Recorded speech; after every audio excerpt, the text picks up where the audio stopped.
And there the director said, if we wouldn't have Schwarzenegger, we would have to build one. Now think about that. And then when I did Terminator, I'll be back. Became one of the most famous lines in movie history, all because of my crazy accent. Now think about it. The things that the agent said will be totally a detriment and will be impossible for me to get a job. All of a sudden became an asset for me. All of those things, my accent, my body, and everything. So it just shows you never listen that you can't do something. And you have to work your way up. Of course, run for something else first. I mean, it was the same when I ran for governor. The same lines that you have to work your way up. It can't be done. And then, of course, I ran for governor, and the rest, of course, is history. They said you have to start with a small job as mayor, and then as assemblyman, and then as lieutenant governor, and then as governor.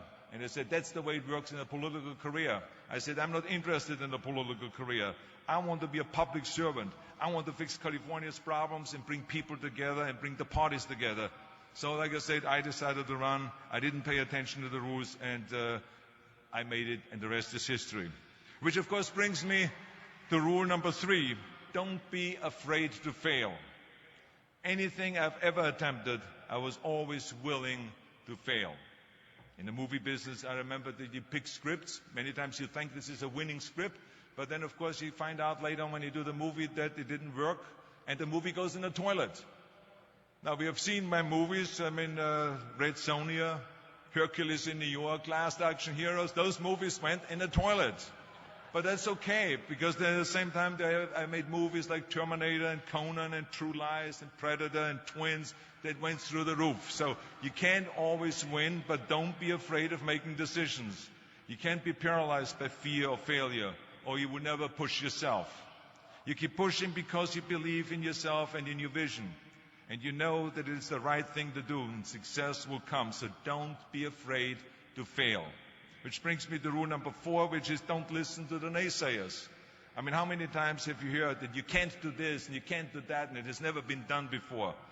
Just imagine if Bill Gates had quit when people said it can't be done. I hear this all the time. As a matter of fact, I love it when someone says that no one has ever done this before, because then when I do it, that means that I'm the first one that has done it. So pay no attention to the people that say it can't be done. I remember my mother-in-law, Eunice Kennedy Shriver. When she started Special Olympics in 1968, people said that it would not work. The experts, the doctors that specialized in mental disabilities and mental retardation said it can't be done. You can't bring people out of the institution. You can't make them participate in sports, in jumping, in swimming, and in running. They will hurt themselves. They will hurt each other. They will drown in the pool. Well, let me tell you something. Now, 40 years later, Special Olympics is one of the greatest organizations in 164 countries, dedicated to people with mental disabilities and with intellectual challenge. And she did not take no for an answer. And the same is when you look at Barack Obama. I mean, imagine if he would have listened. If he would have listened to the naysayers, he would have never run for president. People said it couldn't be done, that he couldn't get elected, that he couldn't beat Hillary Clinton, that he would never win the general election. But he followed his own heart. He didn't listen to the you can't, and he changed the course of American history. So over and over you see that if I would have listened to the naysayers, I would still be in the Austrian Alps yodeling. I would never have come to America. I would have never met my wonderful wife, Maria Shriver. I would have never had the wonderful 4 kids. I would have never done Terminator, and I wouldn't be standing here in front of you today as governor of the greatest state of the greatest country in the world. So I never listened that you can't. I always listened to myself and said, yes, you can. And that brings me to rule number 5, which is the most important rule of all. Work your butt off. You never want to fail because you didn't work hard enough. I never wanted to lose a competition or lose an election because I didn't work hard enough. I always believed leaving no stone unturned. Muhammad Ali, one of my great heroes, had a great line in the 70s when he was asked, how many sit-ups do you do? He said, I don't count my sit-ups. I only start counting when it starts hurting. When I feel pain, that's when I start counting, because that's when it really counts. That's what makes you a champion. And that's the way it is with everything. No pain, no gain. So many of those lessons that I apply in life, I've learned from sports, let me tell you, and especially that one. And let me tell you, it is important to have fun in life, of course, but when you're out there partying, horsing around, someone out there at the same time is working hard. Someone is getting smarter and someone is winning. Just remember that. Now, if you want to coast through life, don't pay any attention to any of those rules. But if you want to win, there's absolutely no way around hard work. None of my rules, by the way, of success will work unless you do. I've always figured out that there's 24 hours a day. You sleep 6 hours, and you have 18 hours left. Now, I know there's some of you out there now and says, well, wait a minute, I sleep 8 hours or 9 hours. Well, then just sleep faster, I would recommend. Because you only need to sleep 6 hours, then you have 18 hours left, and there's a lot of things you can accomplish. As a matter of fact, Ted Turner used to say always, early to bed, early to rise, work like hell, and advertise. And of course, all you know, you know already those things, because otherwise you wouldn't be sitting here today. Just remember, you can't climb the ladder of success with your hands in a pocket. And that takes me to rule number 6, which is a very important rule. It's about giving back. Whatever path that you take in your lives, you must always find time to give something back. Something back to your community, give something back to your state or to your country.